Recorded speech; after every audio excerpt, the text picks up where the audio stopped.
secret empire that's hiding in plain sight, discovering how vast the Irish diaspora actually is. Like if we all just united, we could have our own empire, you know? So I'd like to welcome today Bertie Brosnan from Ireland. So whereabouts in Ireland are you from? Hi Brian, thanks for having me on. And I'm currently in Dublin City, but I'm from County Kerry, Tralee, County Kerry. Tralee is the capital. They would call County Kerry the kingdom. It's a nickname it has for a good many centuries now, you know. So yeah, proud to be from Kerry. Oh, great.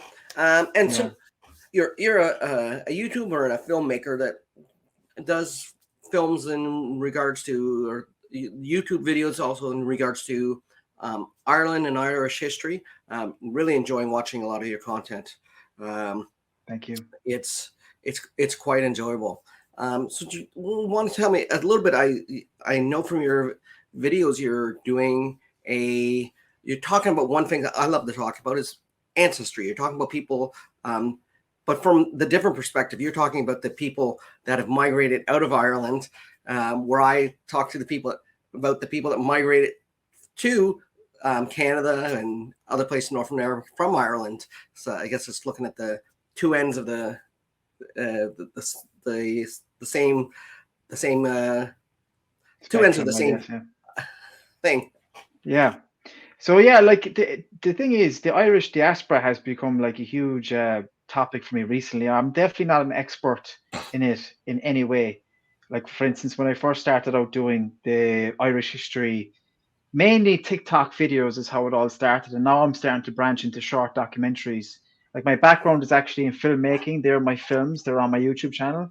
Actual narrative films, like scripted. I started out as an actor and stuff, but like I started getting very much interested in this as an actor because I started writing stories about Irish history because I realized that like there's nothing happening with the Irish TV and film industry in terms of our ancient history.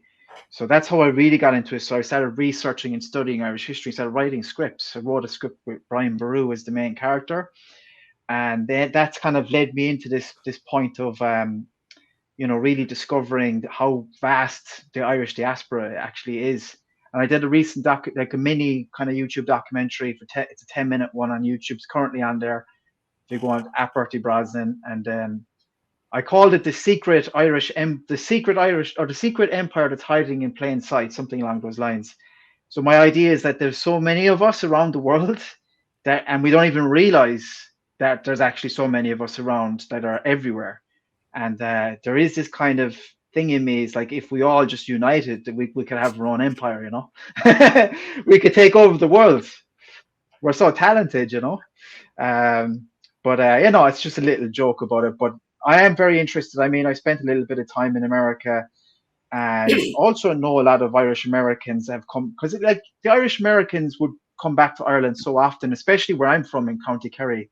It's a tourist place, so we would be always mixing with Irish Americans that are coming home. And of course, we have the jokes about them, but I've always kind of the jokes about the kind of the silly kind of questions or the silly kind of mythologies that they're folklore, like just it's always about the leprechauns, Lucky Charms, whatever.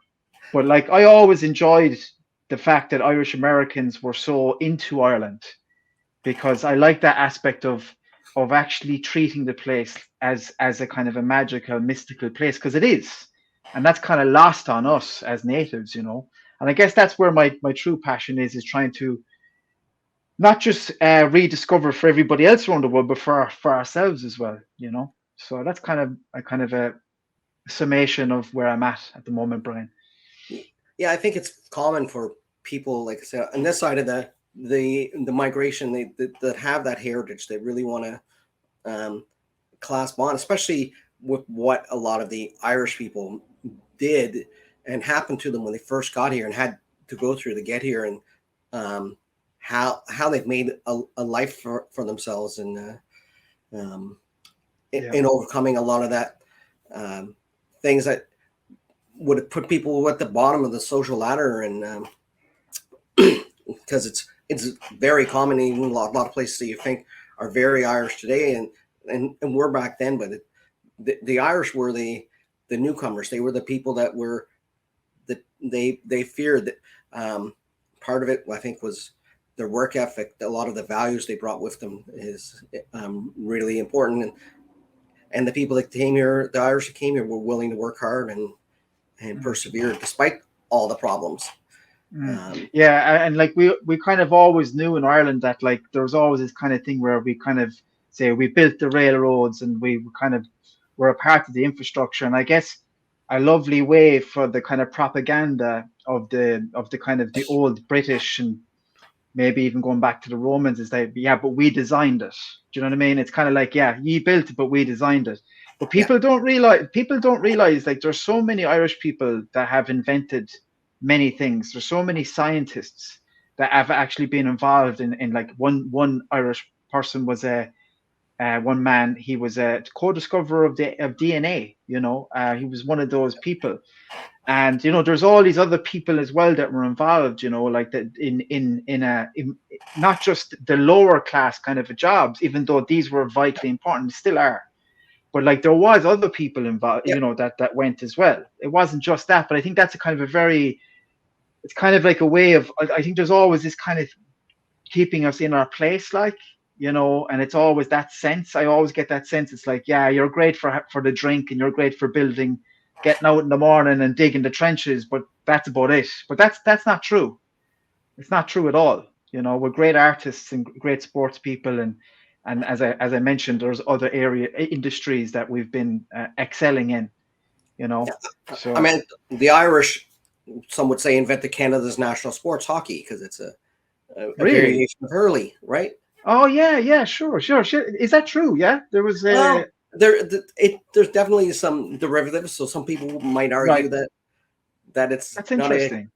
Canadian sport as much as it's an Irish sport that was discovered after Wow, play on ice. that's interesting because isn't there? Because I know hurling is the fastest field game in the world. I think hockey though is the fastest game in the world. Is it? Probably yeah, definitely on. In terms of the movement of the puck, Yeah, anyway, for sure. yeah, I think that's how they define it, like you know, because I know hurling is the fastest field game in terms of how fast the slitter, as we call it, the slit is the ball. But yeah, that's actually really that's it. That's it. I'm going to look into that. That's really cool. Yeah. yeah. I know what you said, but I know my grandfather used to tell me that he used to say the Irish would rule the world if it wasn't for whiskey, the Irish would rule the world.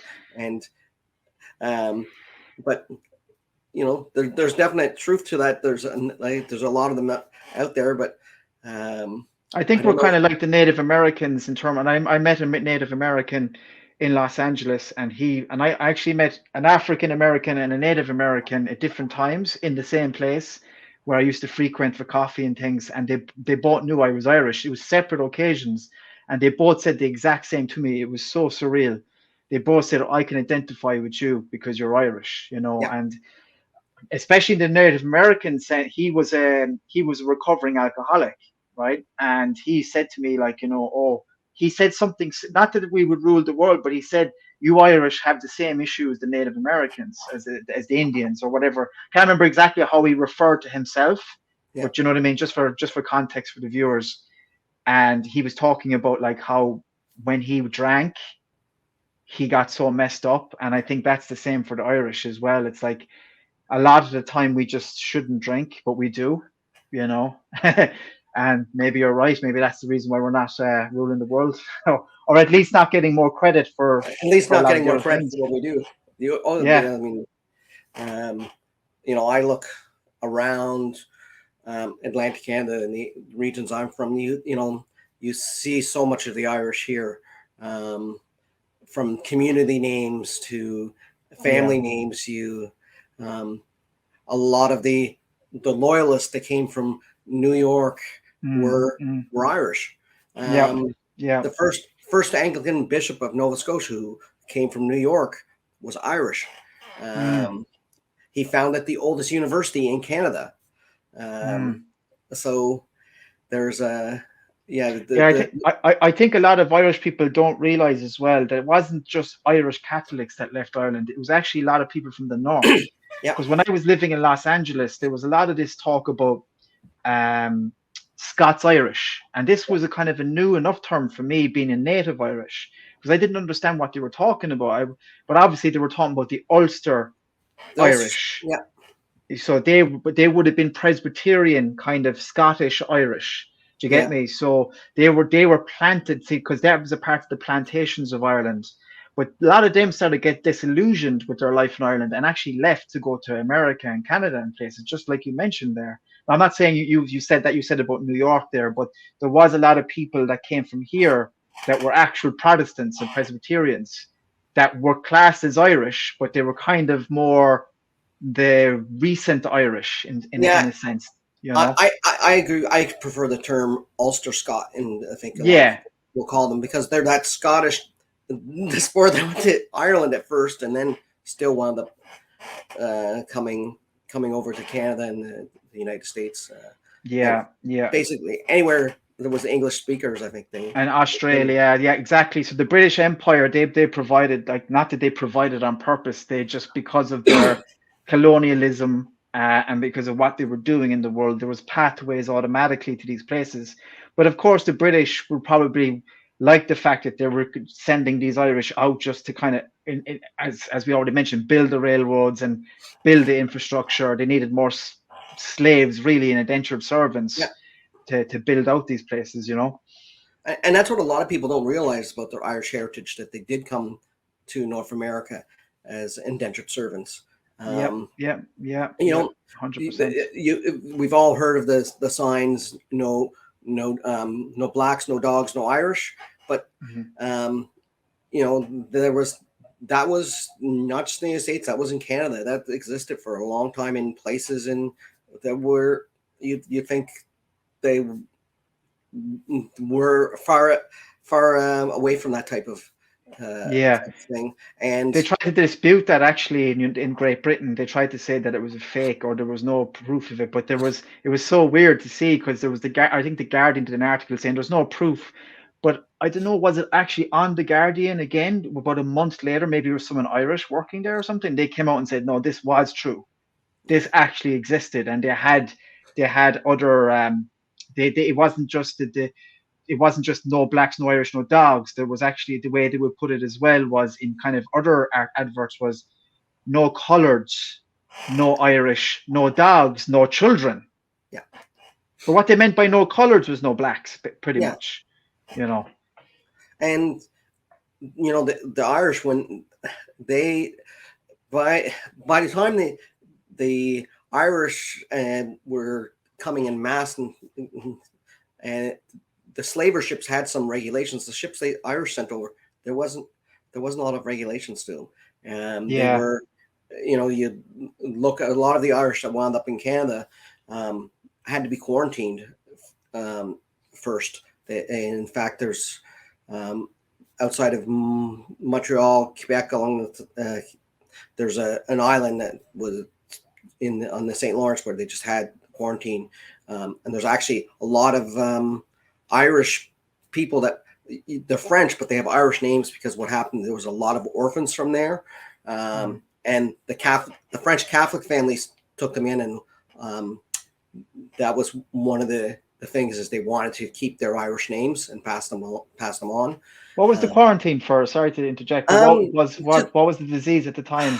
uh, I'm A trying to bunch of remember them, what. maybe. Yeah. Yeah, dysentery, things that, and they were just because they were on these crowded, unsanitary Oh, okay, I get roads. you. I get you. Yeah, yeah, yeah. Yeah. It was just whatever was breeding on those Whatever ships. was, yeah, Yeah, it was. yeah. Interesting. Molly Johnson. In the 1850s, many Quebec families adopted Irish orphans, their parents dead of ship's fever on the Atlantic crossing. Alors Molly, voici ton nouveau père et ta nouvelle mère. Dorénavant, tu porteras le nom fier et historique de Bélanger. Tu es maintenant une petite Canadienne, Molly. No, we have to keep our Irish name. Mon mère me l'a dit juste avant de serment. We have to pour la mémoire de mon patrie. Ça, monseigneur, ça me paraît tout à fait acceptable. Quel est ton nom, mon enfant? Johnson, Sir Molly Johnson. Et comment t'appelles-tu, toi? Patrick. Patrick O'Neill. Et toi? Kathleen Ryan. Bien, bien. A century and a half later, many of those names still resound in Quebec. Isn't it? It's kind of, when you hear what quarantine, we get re-traumatized about the last few years, but that was real. I mean, that was obviously was real, but I'm saying that back then was like, I would imagine, there was real Yeah, the quarantine destruction didn't mean this. happening. They didn't sit at home watching Netflix and not having Yeah, to work. yeah, it was a bit different back then. Like you're thrown onto an island somewhere, like, and Yeah, I would imagine they were probably putting powders over them, and just yeah. really crazy stuff. Like, yeah, crazy. Yeah, that's interesting though. It's because I'm half Irish, half Scottish, and the same thing with a lot of the Scottish that were uprooted. The Yeah. ships they sent them over here. They were, weren't sanitary. There was a lot of loss of lives, and people even don't remember that. When they're thinking about their heritage. Yeah, we actually have a ship called the Jenny Johnson. Have you ever heard of it? The No. Jenny Johnston.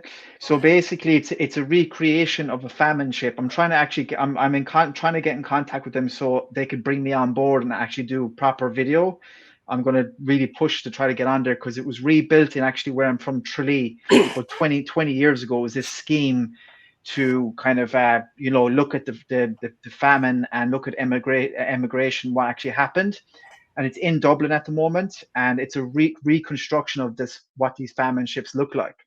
Nearly sure it was a famine ship anyway, but it's right next to an epic it's called Epic Emigration Irish Museum. I'm also trying to get in there as well to do like proper videos and stuff, meet them and do. So this will be it's meant to be amazing. This museum, like it's kind of an interactive. You get your pass. It's almost like you go through the experience of what it was like to arrive in America, and you go and you get your passport stamped all the way through. The reason I'm mentioning this is because maybe by the time this comes out, or well, not by the time this comes out, by the time people are seeing this in the future, I could have videos on this topic on my YouTube and stuff like that. That'd be awesome. Yeah. I know people from North America and would appreciate that because it's something we have things about their arrival. You can go in the United States and Ellis Island in Canada, Pier 21, where you can visit and see the arrival sort of side. I'm just thinking how hard it must have been for those people because they were leaving everything they knew and coming to a completely unknown place, not knowing what's going to happen, but knowing they can't necessarily stay, and then brothers, one coming to North America, one going to Australia, shocking, knowing that they'll never see their parents anymore. It's not like now if you were to move to Canada, United States, you'd be able to go back quite easily to go and see family and keeping in touch as well. Communication, like back then it was like a letter every few months, like, but now it's constant communication. But also as well, Brian, like the people that died, not only was there 2 million people in a period of time that left for just America alone, but the amount of people that died here, you know what I mean? So there was that aspect of it as well. It was literally a horror film, like times a million. People just dying by the millions, and then you're leaving by the millions, like, and then just people left here. Like, how did the people survive that were left here? They must have been strong as oxes, and I'm sure that's part of what made them persevere when they got over here, knowing what they left behind, what could have been, and what that they were probably feeling very blessed that they had the opportunity or the ability to leave, as much as it would be challenging, just because to kind of as much as they were leaving their family behind, they were leaving that as well. So there's definitely strength to the Irish. Like, I think even with all our issues and our problems and our kind of disconnect from ancient history and stuff like that, and even if we are like a lot of alcoholic, there's a lot of alcoholics and stuff like that, there's still this under kind of there's this thing in us, like, and you know, that's why we achieve so much. A small island, you know, achieve so much in sports, you know, in the rugby, especially the boxing, you know, MMA. Even though Conor McGregor's gone a bit off the wall, but like he achieved something I don't think many other people did. I don't even think other people did it, like with the two belts at one time. But anyway, but my point is, like, you know, there is this steel in us, like, you know, and even when people were dying by the millions and people leaving by the millions, there was this faith and this kind of strength to actually, you know, to make something of ourselves, and we did. And I think personally, there's a lot of propaganda, and this is why I'm doing my videos, is because I really want to dispel a lot of this nonsense that gets put out, like about the Irish, like, you know, and it's all about the, you know, the dancing leprechaun, drunk guy, like, you know, and then a lot of people will they'll elevate us as the artist, right? But it'll always be only in certain films. We can't make films about our ancient Irish history. We don't really want to get into that, you know. And I just that's why I really want to do it, because we have this thing in us, and I definitely feel there's this disconnect from who we really are, you know. Because even those people, like you think about those people that went there, they had the same thing as us, you know, that ancient Irishness, that's something within them, you know, coming from the high kings of Ireland, you know, coming through that the Druidic system all the way through, and then having to deal with the Anglo-Normans, and then having to deal with the British, and, you know, always dealing with these things, you know, and then having to deal with the famine and having to deal with all of this. But there's the same constant DNA that's that the strain that's coming all the way through, right back to that ancient part of us, you know. And I think that's my main mission, is to kind of really go back into that, because it's all the same line, you know what I mean?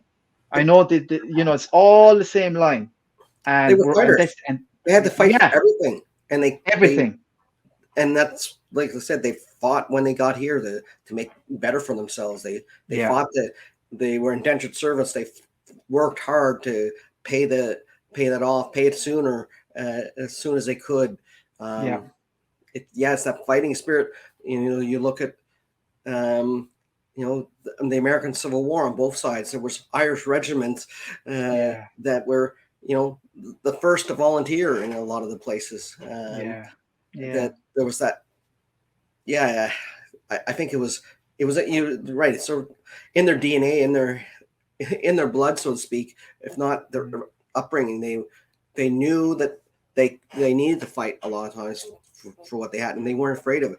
But I also think it's amazing on, you know, when you compare when they came here, they were compassionate. They were, you know, communities wherever Irish went in North America, you'll find Irish benevolent societies there to, you know, a lot of the orphanages and hospitals were founded by the Irish, yeah, and it's just yeah. And sports teams as well. Like I think even in England, there was a lot of the sports teams that were started by the Irish. I know there was the religion was tied up in that as well, but the institutions were. But a lot of the time they were Irish priests and stuff. You know, but there's this great point, and there's always this kind of pride, you know, like, and it's a healthy pride, you know, that I feel is not there with a lot of other nations and nationalities. I can't speak for them now, but I don't hear it as much. We're always very proud, you know. I know with the Boston Celtics and stuff, like, you know, and then there you have is it Notre Dame? Is the other yeah. is it they're football? Are they football? They're a university. They're Yeah, but Irish. they Yeah. call it they're Irish as well, right? So there's always that sense of pride, you know, and it's never, and that's what I like. I think a lot of the time we kind of know it, but we don't know what it's actually really about.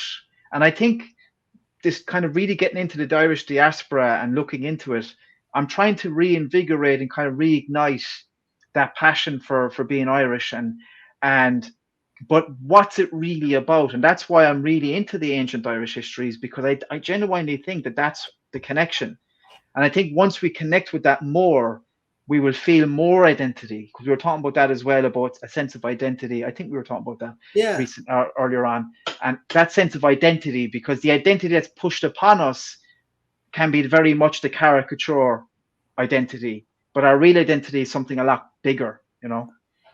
You're right, and like I was telling you before we start rolling, the reason I started this podcast, my YouTube channel is called How We Got Here, because I really think it's important. If you don't know how you got here, you don't know where you're going, right? Yes, And I agree.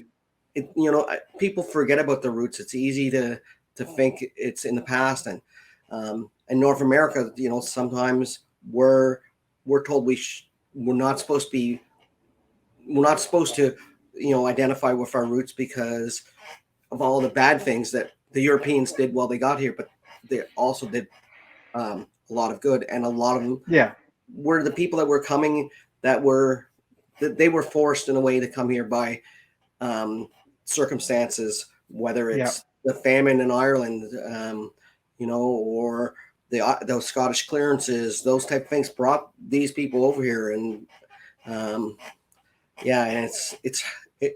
it's hard. We have to look at back history truthfully and honestly, but we have to not be afraid to say I'm Irish, I'm Irish Canadian, I'm Irish American, and that means something. It means a little, it'll mean different things to different people, but going back, like you said, even deeper and seeing the whole history in a whole, there's reasons why the Romans didn't get too far in the British Isles. It was yes. um, Now you're talking. yeah, when you look at Yeah. they fought back. The Celts were the ones that were keeping them. They were afraid that they met their match in the Celts, like, and people say, oh, I've seen these kind of tacticianers on YouTube making their videos about why the Romans didn't go to Ireland and all this nonsense, complete nonsense. They built Hadrian's Wall, right? So I would class like above Hadrian's Wall in Ireland as the same. Yeah. I know a lot of people say the Picts, but there are a lot of authors that think that the Picts aren't as huge as what the Irish, in terms of the Irish Celts, and potentially they were practically the same. Now, I know there's a lot of people say the Picts were completely different, but I don't know. Anyway, to keep it simple, let's just say it's the same above Hadrian's Wall and in Ireland, and actually parts of Wales. Yep. There was actual parts of Wales they didn't go into either. So, like, the Romans had enough time to build a wall and enough resources and enough men and enough stuff to build a wall, but they didn't have enough time, resource, or men to actually go into Ireland and just take it over, And I think the real answer to all of this is that the Roman conquest never actually ended. Their vision and conquest of the world didn't end. It actually continued through the church. You know what I mean? So they didn't stop. So they wanted Ireland and they wanted its church, but they just couldn't do it at that particular time. And that's why they were sending Palladius and Patrick, and that's why they were sending the Romans in there bit by bit, and then over time we weakened down, and then eventually the Roman Church came in, through King Henry II, and the only ever English Roman. And don't get me wrong, I have nothing against Roman Catholicism or anything like that. No. I'm actually a Catholic myself, but let's just call a spade a spade. It's history, it's written down. So the Romans never conquered the Irish. That's it. They never did, except when it came to the church and the spirituality. That's how they got us. Yeah, they took advantage of that. I think that good nature that I was saying that the Irish should have, and they're as much as they're I know it's probably odd that people think they're a peaceful people, but part of that's because they've been in war so much and have had to fight. I think that they appreciate peace. They appreciate that that being able to love your neighbor, to be able to take care of one another. Very, very what you might call clannish. You were part of a part of a family, and that family was part of a larger family. And you took care. You're going to fight with your brother, yeah, but overall, when push came to shove, when your brother really needed it, no matter what he did, you're going to be there, standing up and fighting with him.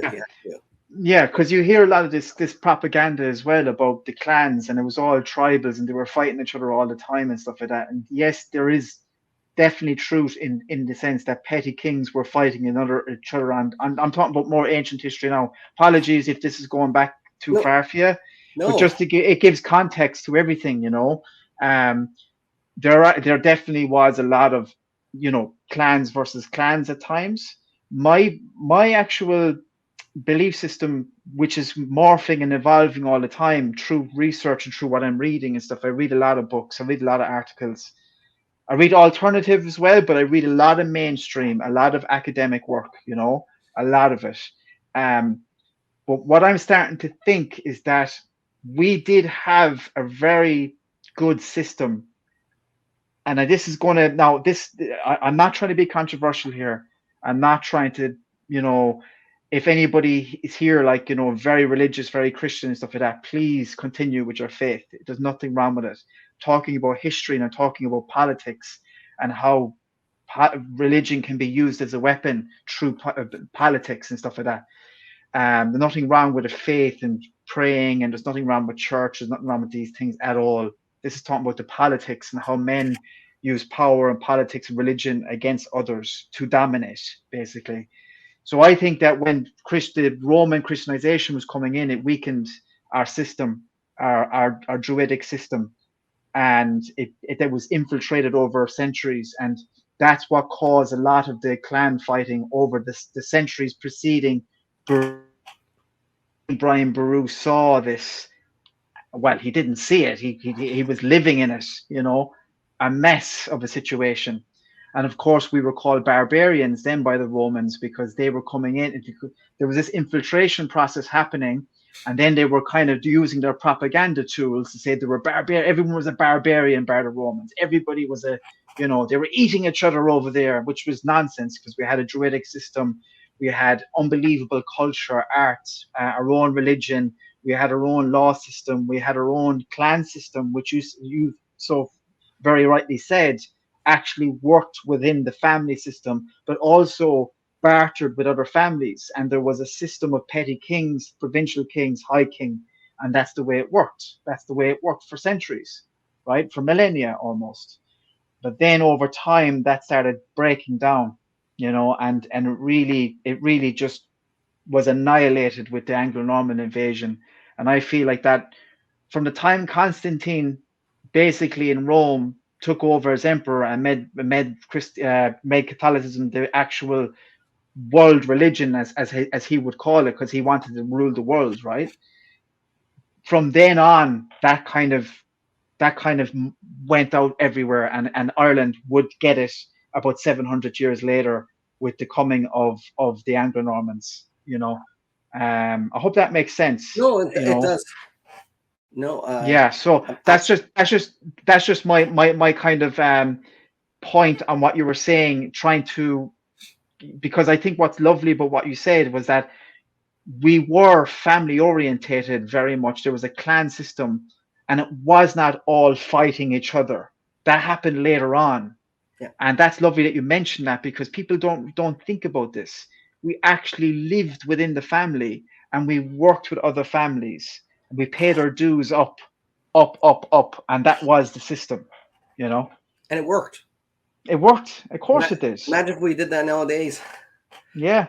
And it was an ancient world. We had ancient monuments going back. We have ancient monuments predating the pyramids.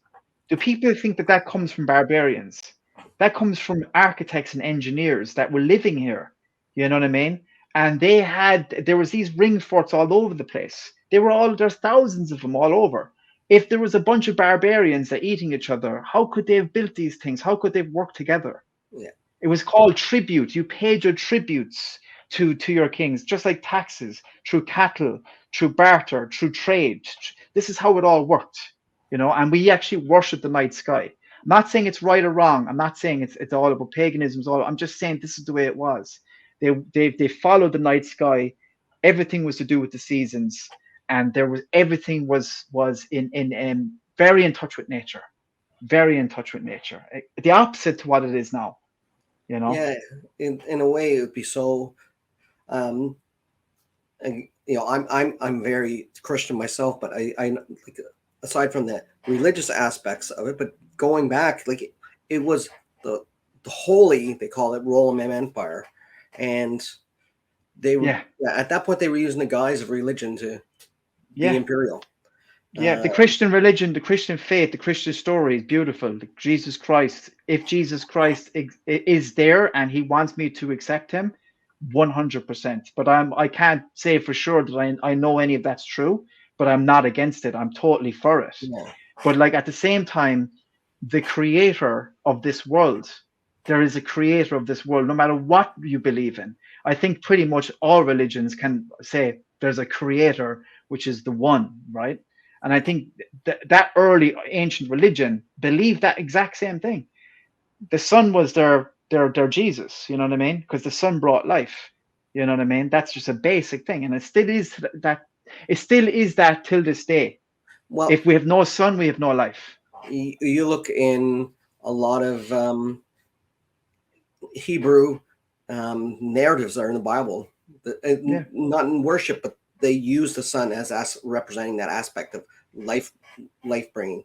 Exactly. And I think it's part of what, some of that message made it easier for them, the Roman Empire, to get in when on that message, because people could see that, and it's as, oh, I believe that. I believe there's a creator. I believe, and just trying to get to that other understanding.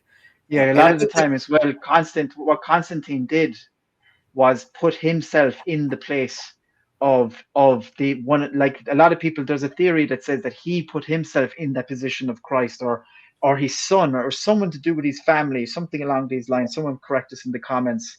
But like they were putting themselves as the aristocratic in the places of these deities, right? You know what I well, mean? even the Pope, the infallibility of the Pope is that type thing, like that. Yeah. He's godlike. He's the leader of the church, not Jesus is the head of the church. The Pope is, and the Holy Roman Emperor. And that's where the sacred high kingship of Ireland was different to all of that, because Brian Boru did put the gold on the cathedral, was a probably wooden chapel at the time in Armagh, trying to unite the church and the kingship. The sacred kingship was like the Fisher King myth. It was more when you had a good, strong high king of Ireland, the land flourished then. And that's why there was the whole ceremony at Tara, was that the king, once the king was in place and it was a peace, what the Ireland was at peace through that king, that's because it was the sacred high king. Do you get me? So it wasn't about being infallible. It wasn't about being the leader of your spirituality and dominating your spirituality and controlling it through politics. It was a symbolic representation of the how would I say, the land, the fertile land. It was more of a symbolic thing rather than an actual dictatorship. Do you get me?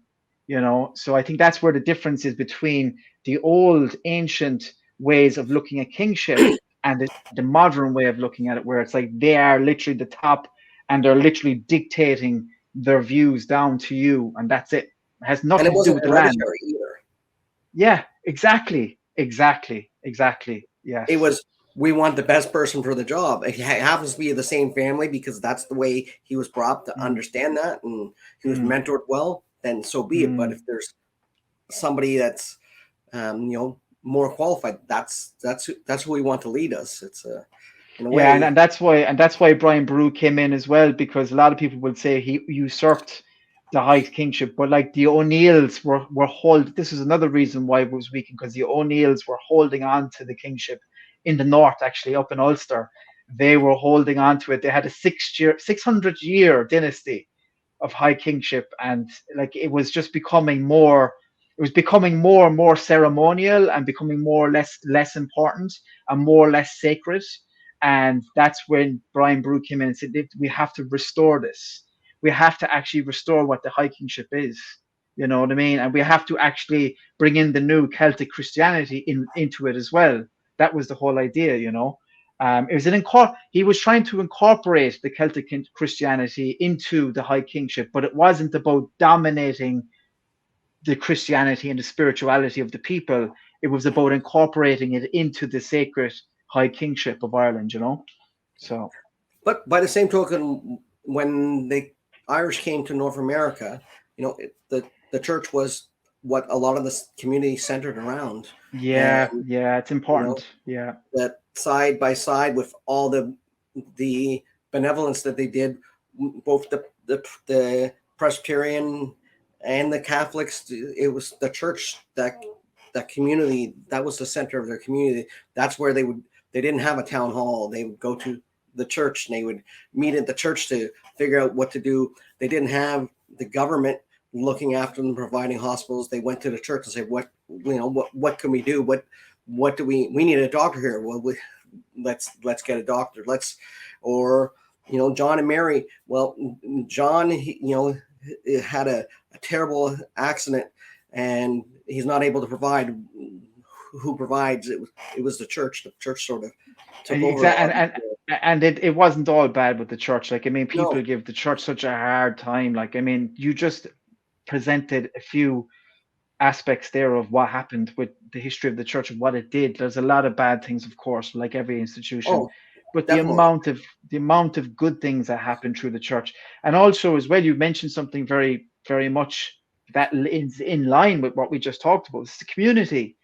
It's the center. It's that kind of, we just talk about clans, but that's what you just mentioned there. Like, the church was like the clan almost. It was and it still is for a lot of people today, for sure. It's what they gather around, and it's what they,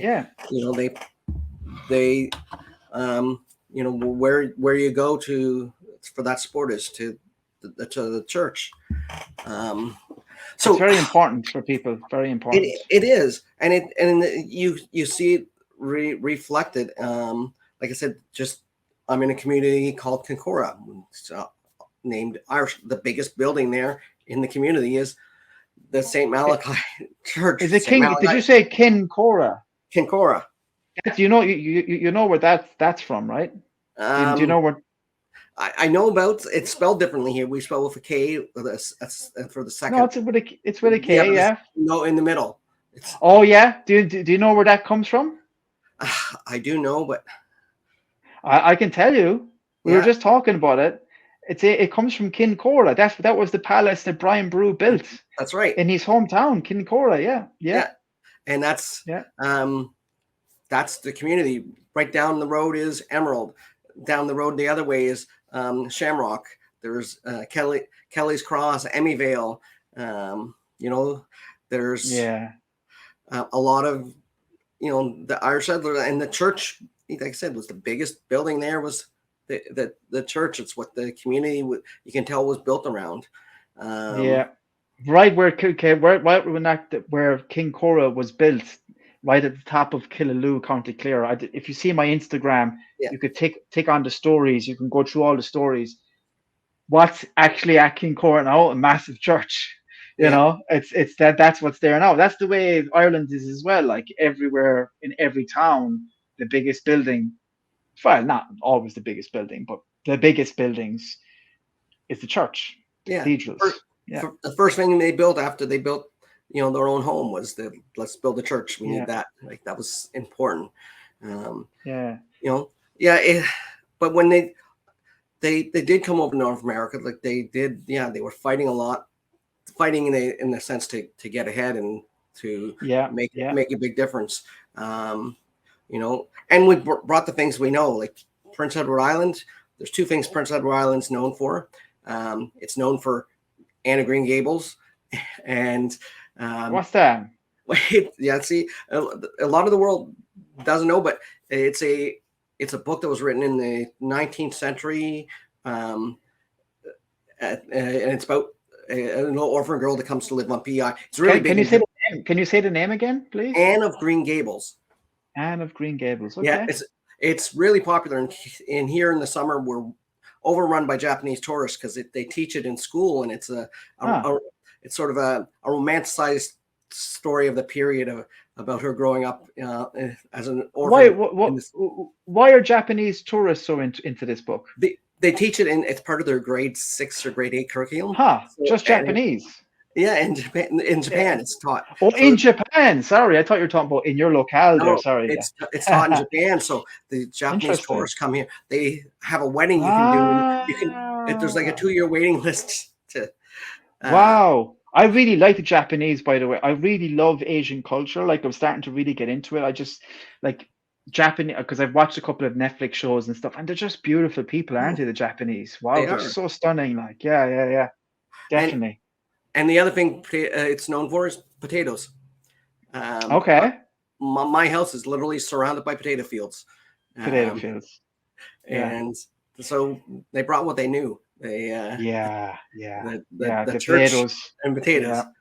Yeah. It's yeah, the potato. Obviously, I think I'm nearly 100% sure that the potatoes were not native of Ireland, though. They were No, they're from Peru.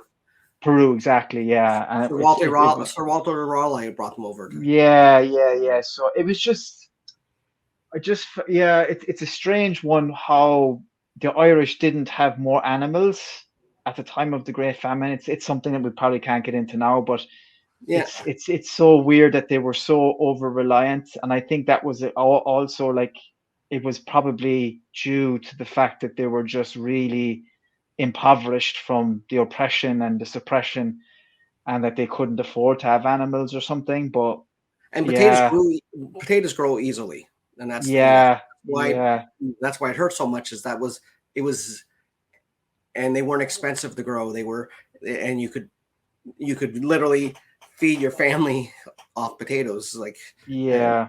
not the most nutritious diet, probably if you as far as getting mixed, but it was enough that you could definitely survive on potatoes. Well, they probably, yeah, because they're probably eating potatoes like when times were good, potatoes, milk, meat, Yeah, and that was probably it, a few vegetables and stuff like that. yeah, But it seemed like that blight affected everything. Probably the animals died as well, and all yeah, the other vegetables were no good. And it just, yeah, it's sad, yeah. very sad. It's like I understand that it was hard to grow a lot of other stuff in Ireland. Yeah, It because growed Ireland well. was, The yeah, because seasons here, we didn't have the the wheat and stuff that they do now that are that they've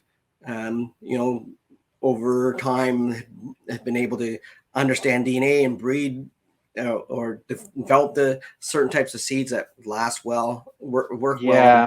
the And climates. modern day agriculture is, we have to kind of bring ourselves back 150 years to what the landscape was actually like. A lot of Yeah, more forestry, a lot more rocks, a lot more yeah, soil that probably wasn't arable like as such. Now there probably was a lot of arable soil, but of course the British probably had a lot of that, yeah, they probably were pushing the Irish out into the, that's not that they were pushing the Irish out into the poor soils, if you yeah, get me. So yeah, anyway, it's sad. I think yeah, that I think all of that has, excuse my language, fucked us up big time psychologically. It's still within us yeah. as Irish people, native of this land, as well as people obviously in the diaspora. But like, I don't think we've ever truly. Now, this might be a bit of a strong statement, but I actually genuinely don't think we've ever really recovered really psychologically, because if you just go back two or three generations, like it was like very, very close to to the famine times. People that survived it, like, you know what I mean? And that kind of was passed down, this real, I know my grandparents were like tough as nails, like, And compared then to they say, were like, you know, through the Depression as well. So yeah, they yeah, experienced that on top of their grandparents and their parents telling them all the stories about the yeah, yeah, so yeah. yeah. So But we it's, forget those lessons. A lot of people forget those lessons that their grandparents passed along, and that their grandparents passed. Like, well, I know that, and I won't say too much because I'd be giving away a bit about my own family, but I just know that the difference between the way my grandparents were with me and say the grandparents of today, it's like like, I won't go into it too much just in case anyone's listening, but the discipline was a lot different. Like, we would be disciplined by our grandparents, like, you know what I mean? because it meant it like they but it and it It was was a for good. them well. I'm grateful. Now, we weren't Yeah, smacked or anything like that because I'm 37, so it wasn't. It was kind of out of the era of being smacked around the place and stuff like that. But we were like our grandparents were tough, like, you know, Yeah. like there was two of them in particular that would be from either side, and they were like, you know, you didn't disrespect your mother or your father in front of them. They would No. put you in your place, like, Yeah. you know what I mean? And they're probably the most loving as well, and that's the Oh way yeah. they Oh, expressed it, right? totally. Totally. And it was just respect, you know, you just respected. They would give you the treats back then. I'll never forget this. It's like a treat with my grandfather McGowan, by the way. He was up Donegal, the Donegal region right next to Ulster up there. It's Yeah. still a part of the Republic, but our treat will be fresh white bread, fresh turkey sliced, and fresh coleslaw. That was our fucking treat. Excuse my language. And then when we go to my grandma Brosnan's, she would always have like chocolate pastries or chocolate cakes, like, you know, that they were store bought. She'd always have a packed shelf of them, but you'd get like two of them with a cup of tea, and that was it, you know.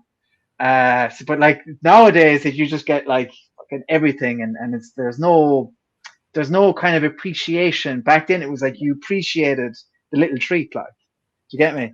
And Yeah. in a way, if you look back, probably don't appreciate it as much as you maybe should have. Like, especially probably now that you're starting to want to know a little bit more about your history and stuff. Like, there's probably times they talk to you and it's just like, "Why are you talking to me, Granny? I don't want to. Yeah. Like, I don't care." But now yeah, I know myself. There's my my grandparents. My grandmother just died last year. My last grandmother.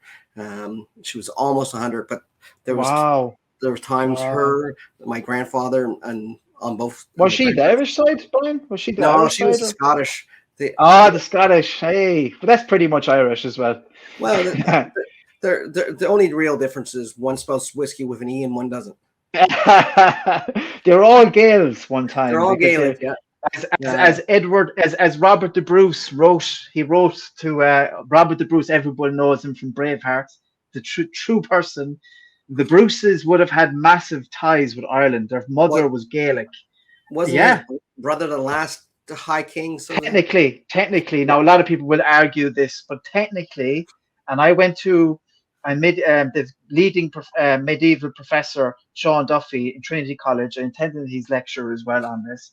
Technically, Edward the Bruce was the last High King of Ireland, and Robert the Bruce wrote a letter from an island, Rathlin Island, just off the coast of Antrim, to the Irish, kind of the highest of, you know, at the time we were dealing with Normans, the Anglo-Normans.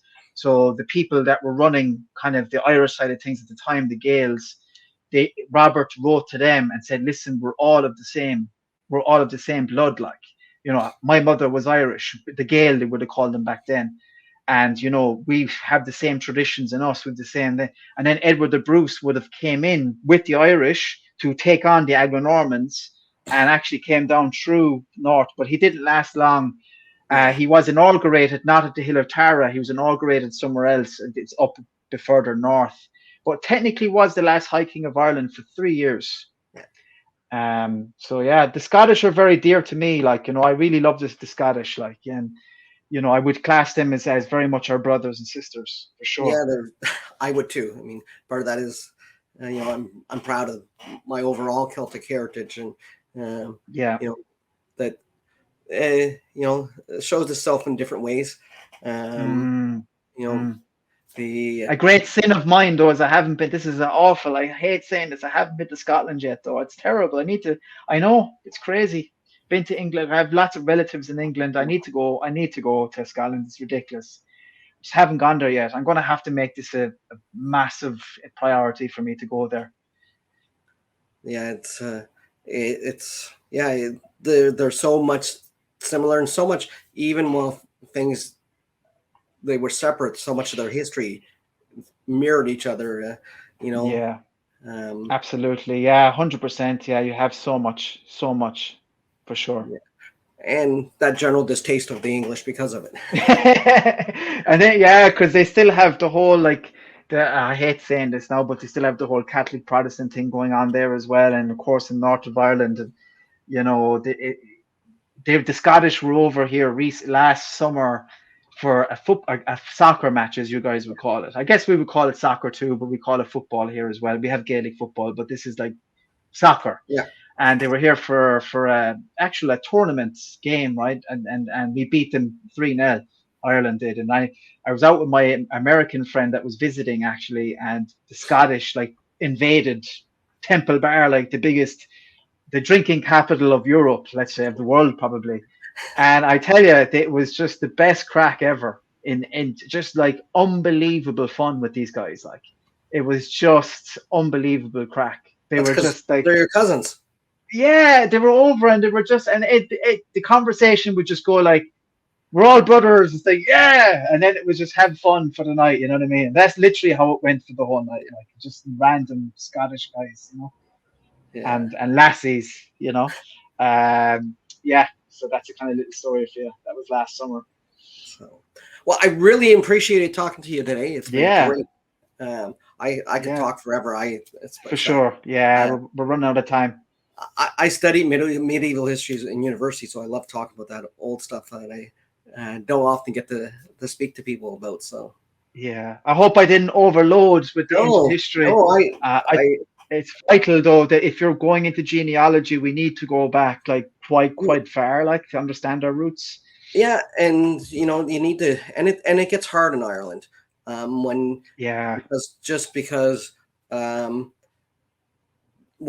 of what happened in the late 19th century. There was some destruction of records, civil records that have been kept from the early part of when they started in the 19th century, and then again in 1921 or 22, there was when the Irish War of Independence or whatever. Yeah, it's a disaster. It destroyed a lot of the records that had already been destroyed. I think it was in the 1890s because of a fire. So there was, it was just a lot of that's lost. Luckily, there's a lot of church records still there. But go back and my family, you come, for instance, in one side you're looking, and it says he's from Ireland and Canada when he came from Ireland, and his name's Patrick Ryan, and his wife was Bridget Ryan. And she was really an O'Brien when she was like. So you try looking. That's all you know. I need to find a record for a Patrick Ryan and a Bridget O'Brien that got married in Ireland sometime between 1840. Like, where in Ireland? You don't. Yeah. It gets hard to know where, and you have a lot of those repeated names in families just because. Yeah. Again, it has to do with that pride in that family. The reason you were named after your grandfather and so on is because that was important. That was important to know who you were. You trace your the communities were a lot smaller back then as well, Brian. So a lot of the time you would have actual from the same communities. You probably didn't meet that many people, so potentially you had some cousins as well. You know what I mean? Getting married at the time. Yeah, so a lot of endogamy, and that's what came up. What happened when they came to North America? These groups, they hung out with the other Irish groups. They centered in the same places, and the way the Irish were on both the Catholic and the Presbyterians, they tended to a lot of times have larger families, and so you could have only a couple families living in an area originally within a couple generations. You know that it's huge, and then you have you're marrying your third cousin without even knowing because you may never have met them in it. and knowing them that way, just if you actually went and dug.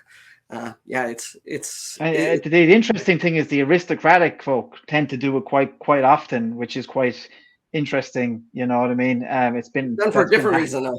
It's for different. It's like they just do not want to go outside of their own bloodline at all. Like, you know what I mean? And I think there was a lot of that too. The Irish. I mean, we still have it. And when immigrants come to here, generally, if you have one group of immigrants and they're here for a while, that attracts more people from that same country because if you're going to go somewhere, you're going to go where there's some people at least that share a little bit of the same culture and I think in the Irish and case a lot of times it was because of necessity. That's who was there. I mean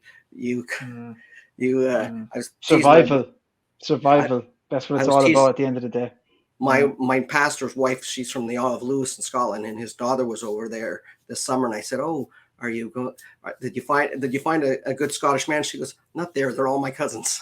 Yeah, yeah. Well, she'll have to get on a dating site or something to find someone else. Yeah, I said, Yeah. "You need to find somebody to move there." So, Yeah. So- But listen, Brian, we can do this again. You know, Oh, if you ever I want would me, love to. if you're ever stuck for a guest later in the year or maybe early next year, no problem. And if I'm ever coming out to Canada, you can send me your details, Oh yeah, and we'll Hey, we'll you link up.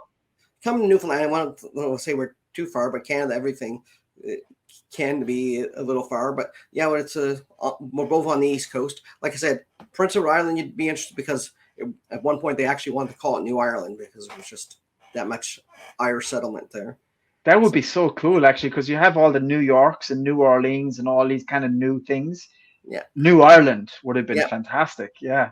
It would be a great tourist attraction even for Irish as well, to go to New Ireland, Well, Nova Scotia actually means New Scotland in it's there you Latin. go. So it would have been, you had New Scotland and New Ireland right next to each other. That would have been class, actually. Yeah. Okay, Anyway, Brian, thanks so much. Thank you much. I really enjoyed you. And we'll have I'll to say get- go to Mila Mahagut, Akara. I won't. Thank try you to so do much, that. friend. Thank you. You have a great day. Slán go fóill. Things change, farewell, farewell, my friend. Things change, farewell, my friend. But farewells, they're not forever.